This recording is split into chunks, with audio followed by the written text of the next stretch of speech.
Hey, you ever feel like you're standing at the edge of something huge? Like you're looking at a pile of scattered pieces, ideas, projects, maybe even a life, and you have this burning, almost terrifying thought: I could forge this into a single, unbreakable whole. That feeling, that immense pressure and possibility, it's ancient. And about 2,200 years ago, one man felt it on a scale we can barely imagine. He looked at a broken, war-torn land and didn't just see fragments. He saw an empire, and he decided to build it, no matter the cost. Welcome, I'm Ibnul J. Farabi, and this is Empire Builders, the rise and fall of civilizations from light, not studios. Today, we're going back to a pivotal hinge in history, the moment China was born, not as a concept, but as a political reality. This is Episode 1, The First Emperor's Gambit, how Qin Shihuang forged a nation. Our story starts in the chaos of the Warring States period. For centuries, 7 major kingdoms had been locked in a brutal, endless struggle across what we now call China. Think of it as a perpetual, bloody chess game where the board was soaked in generations of resentment. This was the world a young prince named Ying Zheng inherited in 246 BCE. He was just 13 years old, king of the Qin state, a rugged realm on the western fringe, often looked down upon by the more cultured eastern states. But the Qin had 2 powerful advantages: a fiercely disciplined military and a ruthless philosophical doctrine called legalism. Legalism argued that people were inherently selfish, and only a strict system of clear laws and harsh, predictable punishments could create order. It was the perfect operating system for a time of absolute war, and Zheng was its ultimate user. By the time he was in his 20s, he was in full command. He didn't just want to win the war, he wanted to end the game itself.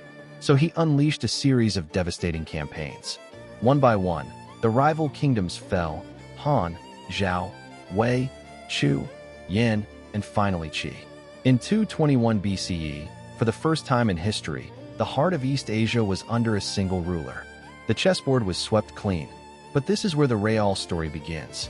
Because conquest is one thing, unification is something else entirely. It's a creative act, and a violently destructive one. So, what do you do when you've just smashed 6 ancient, proud kingdoms? You can't just tell people to get along. Ying Zheng knew this. His first move was a symbolic one. But in history, symbols are power. He declared a new title for himself. Not just a king, but Huangdi, August Emperor. Qin Shihuang, the first emperor. He didn't see his rule as the next dynasty in a line. He saw it as the first, and, he believed, the last. This wasn't a continuation. It was year 0. And then he got to work on the physical and mental architecture of his new empire. He abolished the old feudal system that had fueled the wars for centuries and carved the land into 36 commanderies, ruled by administrators he appointed and could fire. He standardized everything. Imagine this. You're a merchant from the old state of Qi, and your cart axle breaks in the former lands of Chu. Before, you'd be stuck. The axles, the wheels, they were all different.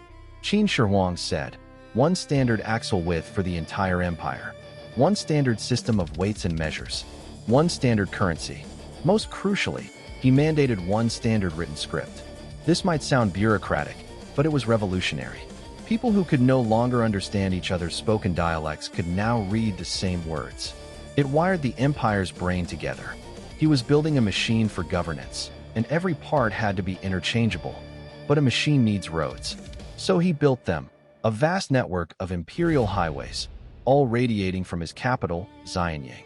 And to protect his new creation from the northern nomads, he ordered the connection and fortification of the old border walls into a single, staggering system.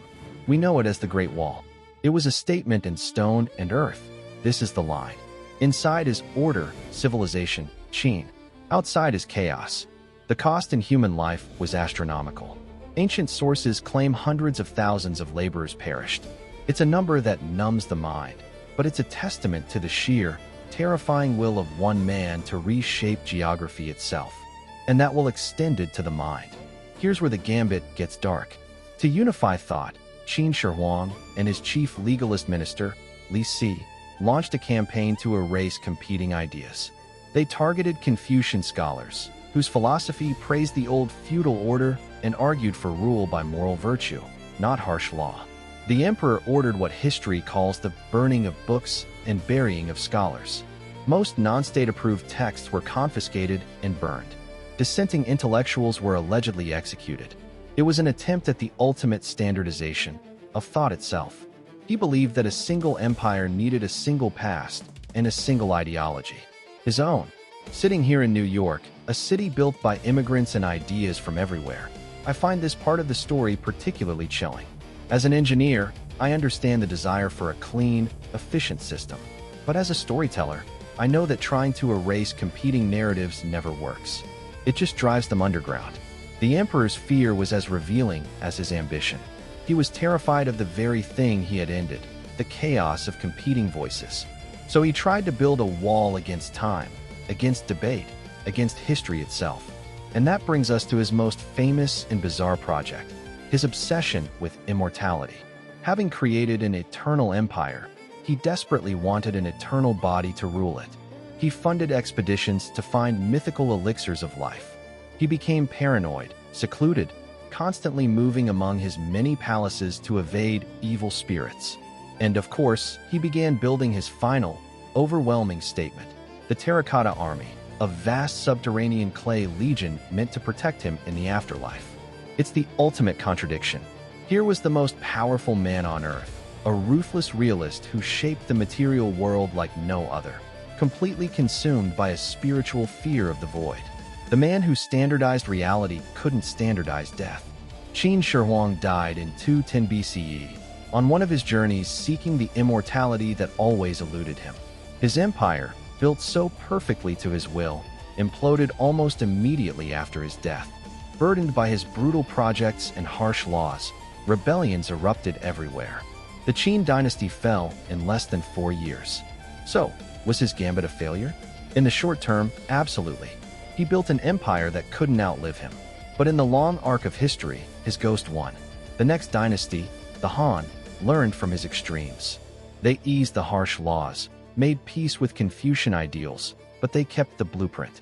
They kept the unified state, the standardized script, the centralized administration. The container Qin Shihuang forged was so strong, so logically built for governing a vast territory, that every dynasty that came after simply poured their own ideology into it. He didn't create a lasting dynasty, but he did create the very idea of a unified China.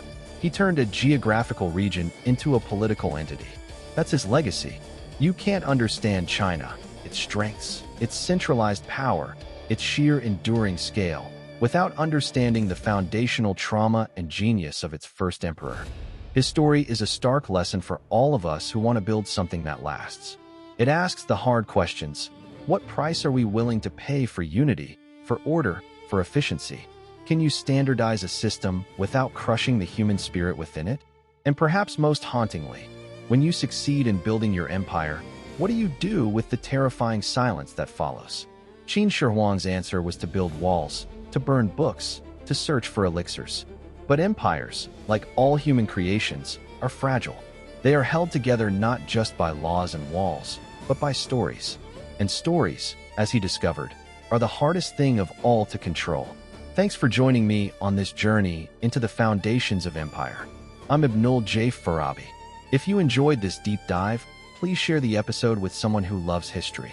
For more stories from the rise and fall of civilizations, make sure you're subscribed wherever you get your podcasts. This is Empire Builders, a production of Light Knot Studios. Visit us at lightknotstudios.com. Until next time, keep building.